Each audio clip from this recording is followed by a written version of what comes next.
Hi, welcome back. Thanks for checking out this video. I want to talk to you today about contracts, and in particular, why you need a contract when you're doing a design project, and also what's in it.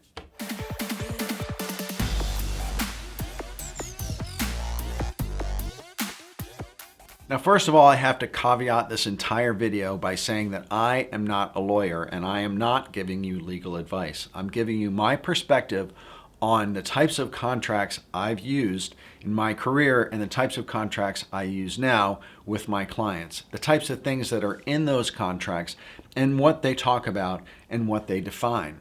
So this is my personal experience and not legal advice. So first of all, let's define some terms. There are kind of two main written aspects of any design project. One is the proposal and one is the contract, or the terms and conditions.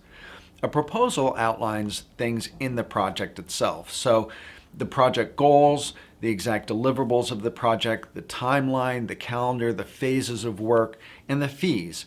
That's what's in the proposal. And I'll do a video later on how you outline and how you kind of construct a proposal. But what we're going to talk about in this video is the contract. And the contract really is outlining the legal terms of the project. So why do you need a contract? In any design project, things can and do go wrong. And people make assumptions. And whatever you don't have written out in legal terminology and signed off on by both you and your client, if there's any disagreement there, then you could end up losing. You could end up losing the rights to your work. You could end up losing money. You could end up losing your intellectual property. There's all sorts of ways to lose if you don't have a legal agreement. Sometimes even the best clients and the best projects can go bad. You have to remember that clients' businesses also have ups and downs. And a client may not make a lot of money that quarter when you're doing a project from them, and money gets tight on their side, and they might be looking for a way out of the project. So you want to make sure that you have a legally binding agreement between you and your client whenever you're engaging and launching into a project with each other. Now, contracts can be very simple or they can be very complex. You can have a simple contract that's very simple for you to understand. It's not going to cost you any money to write up. And having a contract, even a simple one, is better than not having any contract at all. A simple contract is very unintimidating for your client, but it also shows to a certain extent that you're a professional and that you are going to lay out in very clear terms what's part of the project and what's not. And if they balk at signing a very simple contract, then run. Don't walk away from this project, because any client that doesn't want to sign an agreement between you and them on a project is not a client that you want to work with. Because in that case, not only could you not make money on the project, but you might lose money on the project, lose your own time, your own money, and sacrifice all of that to a project gone bad. So as I said, contracts can also be more complex. You can purchase a more complex website on a legal website like LegalZoom, or you can retain a lawyer to actually have them write up a custom contract for you. Custom contracts and more complex contracts can be a little more intimidating for your client and for you, but you have to remember that clients are very used to signing contracts, and a complex or more ironclad contract is going to be a reflection on you as being a much higher level professional. Now, your clients might have questions about the contract, and if they do, you have to make sure that you really understand the terms and what they mean in your own contract, and then have a conversation with them and talk them through whatever it is that they don't understand. You have to be open to discussing it with them, because you want to make sure that they're comfortable with it when they're signing it, and that they understand it, and as well that you understand it. Design terms and branding terms can be kind of confusing to clients, and these terms are generally included in contracts. So you want to make sure that they are understanding what they're reading and what they're signing. And again, if they balk at signing a contract, then you want to run even faster away from this project, because you don't want to lose money. You don't want to lose your reputation. You don't want to sacrifice time and energy to something that's going to be a bad experience for everybody. You want to make sure that you have a contract that is a CYA contract. It covers your ass.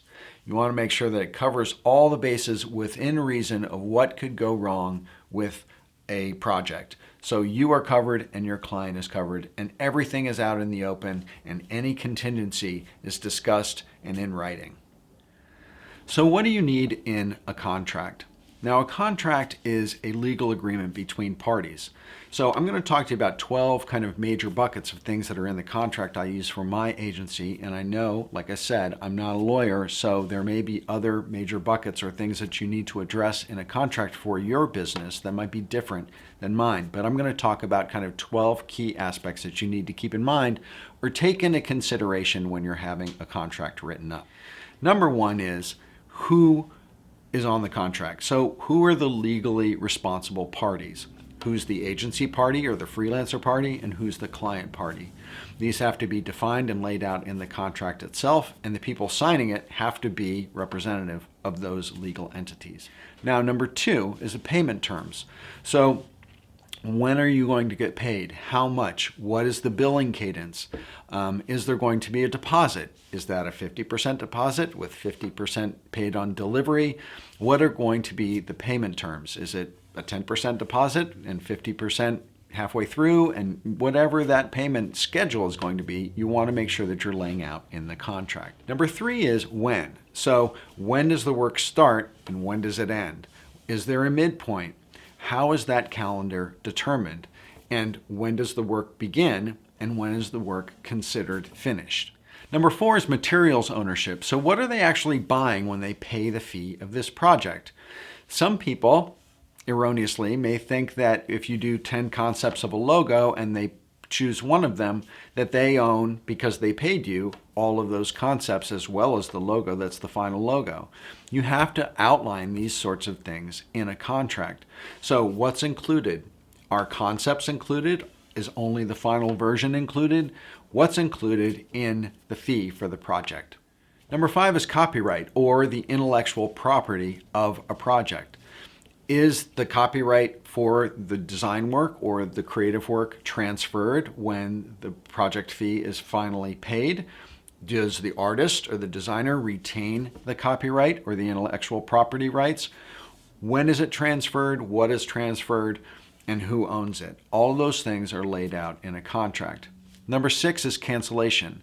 So are there any kill fees? So you might get into a project and be working on it, and suddenly the client decides that you're not the agency for them and they want to back out of the contract. You have to kind of clearly define when cancellation is allowed and what has to be paid and when in order for that to happen.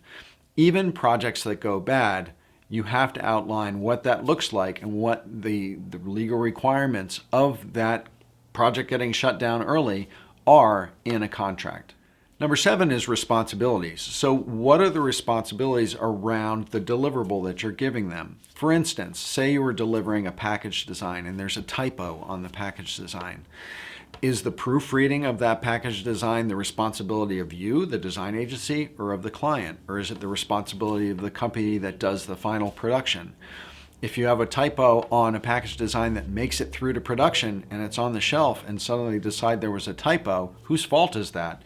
And it's a $250,000 problem that they have to get reprinted.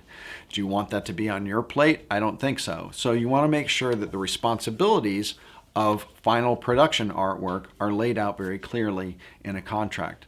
Number eight is indemnification. So if there are down the road legal suits that have to do with the work that you did in this project, does that legal liability come back on you? You want to make sure that it doesn't, and that it's very clear who is liable for the results of the work that you do at what stage in the process. So establishing indemnification to other lawsuits is something you lay out in a contract. Number nine is agreement termination. So when does the project actually end? Does it end when the final bill is paid?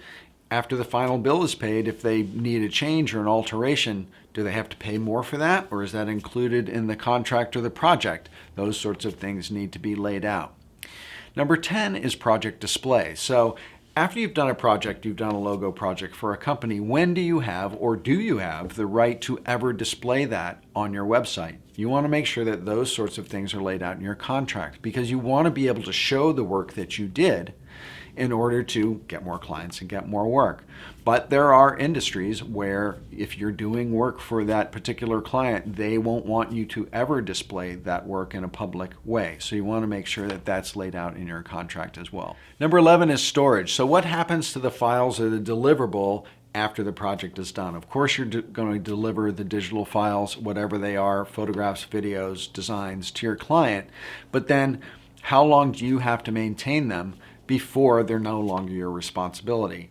In some cases, it's a year, 2 years, you'll maintain and hold on to the files, but after that period of time, it's only the responsibility of the client. Those sorts of things have to be laid out in a contract.